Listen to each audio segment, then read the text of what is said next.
Make sense? Cool, so I'm just relating it back to cranes. What if I was to do this?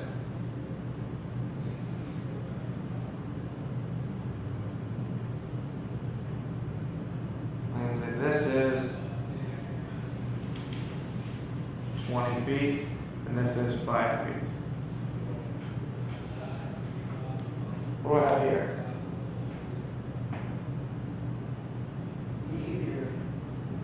Would it be easier? So what is it? Same ratio. Same ratio? This is good slightly different. This is 5, this is 16 feet. So this is 5, this would be 15 feet. 4 and 16, 5 and 15. So this ratio would be, in particular, 3 to 1, right? Because if it's 20 feet across, and this is 15 feet. 15 divided by 5, 3. So my ratio here would be 3 to 1.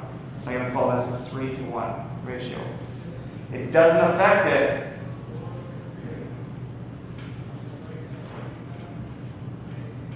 So if this was 5 ton, this would be 15 ton. Right? It doesn't affect it that way. So now if I do this,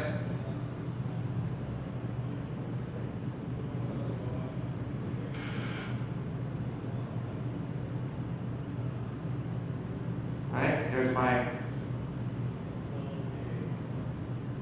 whatever. You get what I'm saying. Right? So my mobile crane.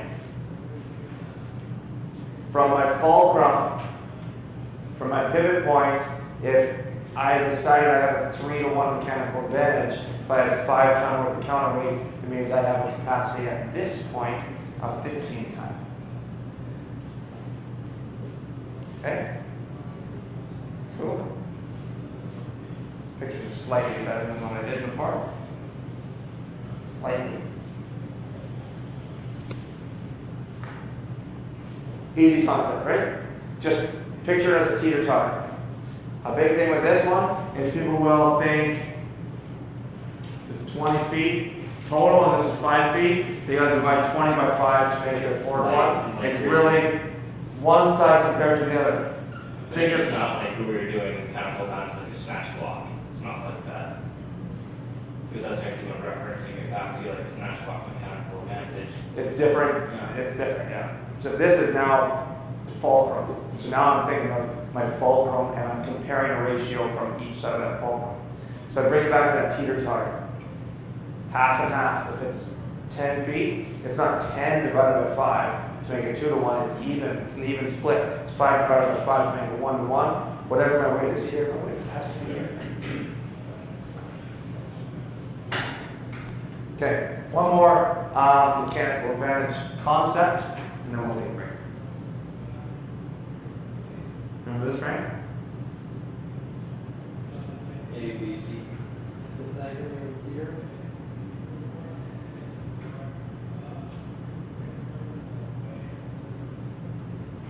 Yeah, 20. So I have a 20-foot run and a 5-foot change of elevation. So you might be pulling something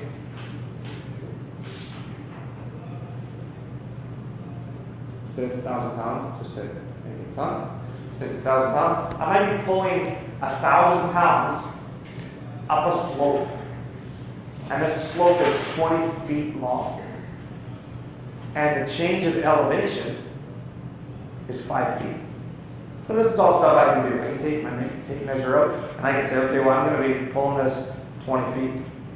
And from the start to the finish, based on my measurements from the builder's level, right? Check my elevation. It's a different height elevation of 5 feet. So I want to know how much force it's going to take me to pull this 1,000 pounds up this slope. I have a mechanical advantage because I'm on the ground. If I lift this up, how much is it going to weigh? 1,000 pounds. Okay, this is going to be 1,000 pounds to lift it up. If I push it on flat ground, 1,000 pounds. Oh, it's on wheels. it's on wheels. It's on a skateboard. What if those wheels had 100% efficiency? I just have to touch it and to move because those wheels aren't slowing me down whatsoever. Okay? So if I push it on flat ground, it's basically 0 plus whatever friction of my wheels I'm adding. Okay, it's the friction value for me to push it. And when I push it, there's not a bumpy road, it's just perfect flat ground, perfect efficient wheels. It's just whatever those wheels are giving me. Okay? Will be my effort to push it. 1,000 pounds on a perfect road, nicely flat.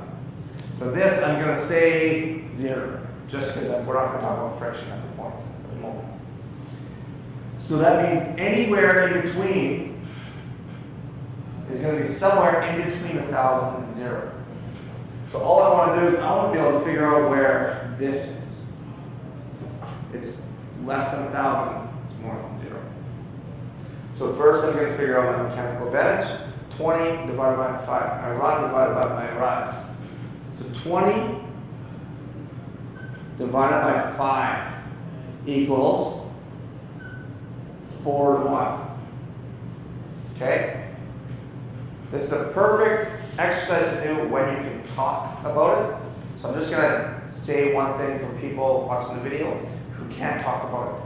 Sometimes this equation, people will say, no, it has to be the opposite way. It has to be rise over run, not run over rise. Okay? So if you do rise over run, if I did 5 divided by 20, what does that equal? 0.25, right? It's a quarter. Okay? So we're going to use both of these just for argument's sake that someone will one day have an argument that I'm doing it this way as opposed to this way. I like it this way because everything we do is based on these ratios. And so it's just a nice common format that I can stay with. So okay, step 1, get my ratio. Okay, it's going to end up being the same. This is something that I'm going to divide later, and this is something I'm going to multiply by later. If you see a quarter multiplied by a quarter or divided by 4, it's really going to turn out to be the same thing. Okay, so now I want to know how much weight, how much force is it going to take for me to pull it up this slope. So I'm going to take my mechanical advantage, which is 4 to 1, and I'm going to divide it into my weight. So 1,000 divided by 4 equals 250 pounds. Everyone agree? If I did it this way, by 0.25, 1,000 times 0.25 equals 250. Okay, so no matter how you do it, that's the difference. Now that I've explained that, I'm just going to erase this part because I personally prefer to do it this way. And if you learned it a different way and you learned it that way, that's fine too. Okay, it works, it's the same. So this is saying if those roller bearings are 100% efficient, it's going to take me 250 pounds of force to pull this up or to drag it or push it or whatever I'm using. So if I have a winch here, my winch needs to be able to pull 250 pounds. My brake needs to be able to stop and hold 250 pounds. Okay? Simple as that.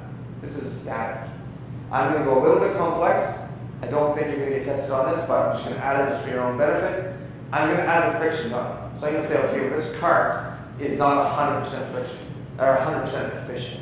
This cart is going to add 5% friction of my load. So that means it's going to slow down by 5% of the load. If I'm carrying 1,000 pound weight on my back, my legs are affected by what? The person pulling me up the hill or the 1,000 pounds on my back? My legs are affected by 1,000 pounds on my back. So this friction, be careful not to add it to your 250 pounds. The friction is 5% of the weight on its back pushing down into those wheels. So what is 5% of 1,000 pounds? 50? 50 pounds. So now I'm taking the friction and I'm adding it to my pull. So how much force do I need to pull this up the slope? 262.5. No.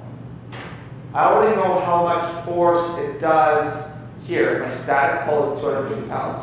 300. but I'm adding friction, so I'm adding 50 pounds now. So my pull is going to be 300 pounds. Okay. You're taking your, what is that? Taking two numbers and adding them together. 250, what is that called? The 250, this would be like just the static hold. I would have to hold 250 pounds That's the pull, right? at this angle. Yep. Okay. But as soon as I start pulling it, those wheels start slowing down, it's going to add that friction. So if I'm not dealing with those wheels, it's just 250 pounds. If those wheels were 100% efficient, it would take me 250 pounds to pull it up.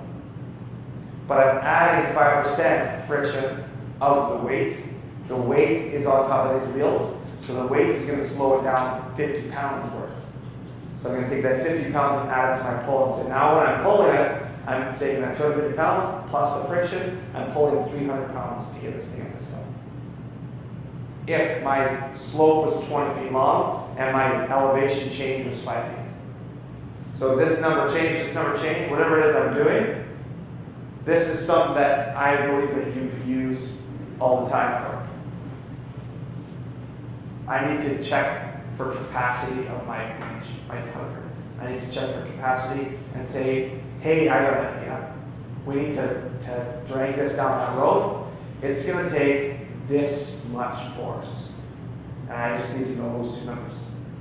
Get my mechanical advantage, get that ratio. Add them together, yeah. Okay, and if I push it on flat ground, how much would it weigh?